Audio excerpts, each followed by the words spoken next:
Arrêtez de dire que la souris, ça a un rapport avec le verbe sourire. Absolument pas. Sois d'abord honnête avec toi-même. Est-ce que tu as déjà vu une souris sourire? Je crois pas. Et puis le verbe sourire, ça veut dire ce que ça veut dire. Rire, sous, un sub en latin, ridere, rire, sous, rire.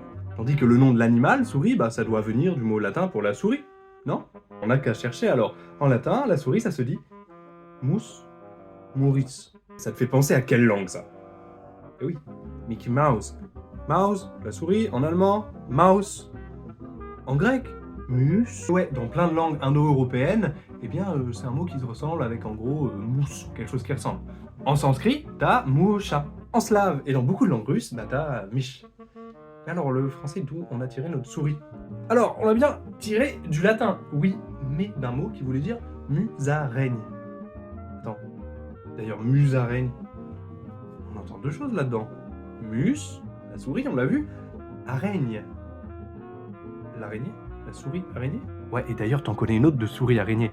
La mygale. Bah, ça vient du grec mus, la souris, et galet, la belette. Ne me demande pas pourquoi, par contre. Mais le français a bien tiré le mot souris du latin. Sorex, soricis. Alors, on en a fait un neutre, soricium, ce qui a donné souris, pas de problème phonétique. C'est le résultat attendu. D'ailleurs, en français, on fait la différence entre le rat et la souris. Et il y a des langues dans lesquelles c'est le même mot. Alors en espagnol, il y a bien deux mots, mais le nom de la souris, raton, est dérivé du nom du rat. En italien, c'est encore un autre animal cette fois.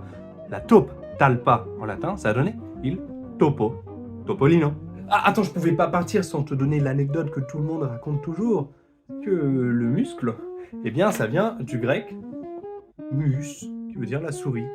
En latin, on a rajouté un suffixe, Culus, ça donnait musculus, la petite souris.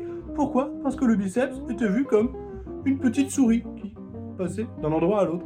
Alors, on est d'accord, les souris sont pas forcément musclées, mais le nom du muscle vient quand même de là. D'ailleurs, la moule, le fruit de mer, eh bien, en grec, on utilisait aussi le nom de la souris. Bon, ça fait beaucoup d'animaux pour expliquer le nom de souris. Bon, mais cette anecdote, c'était facile. Une autre plus intéressante, c'est que c'était peut-être un tabou dans les langues celtiques, la souris. Alors, on est habitué à avoir le nom de l'ours comme tabou, l'ours c'est dangereux, mais les souris, là, ça mange ton grain et après tu l'as dans le bavard. Et donc, on n'a pas de dérivé de mousse dans les langues celtiques. Par exemple, en breton, le goden, qui viendrait d'une racine pour dire qui brille, la racine leuk, la même que lux, la lumière, la même que lucide, par exemple. Et donc, on suppose que les Celtes l'appelaient le truc gris, le truc blanc, pour éviter de dire le nom qui était devenu tabou de souris. Ça fait beaucoup d'infos pour un petit animal, mais n'hésite pas à partager la vidéo si ça t'a plu. Fais pas ton bras, s'il te plaît.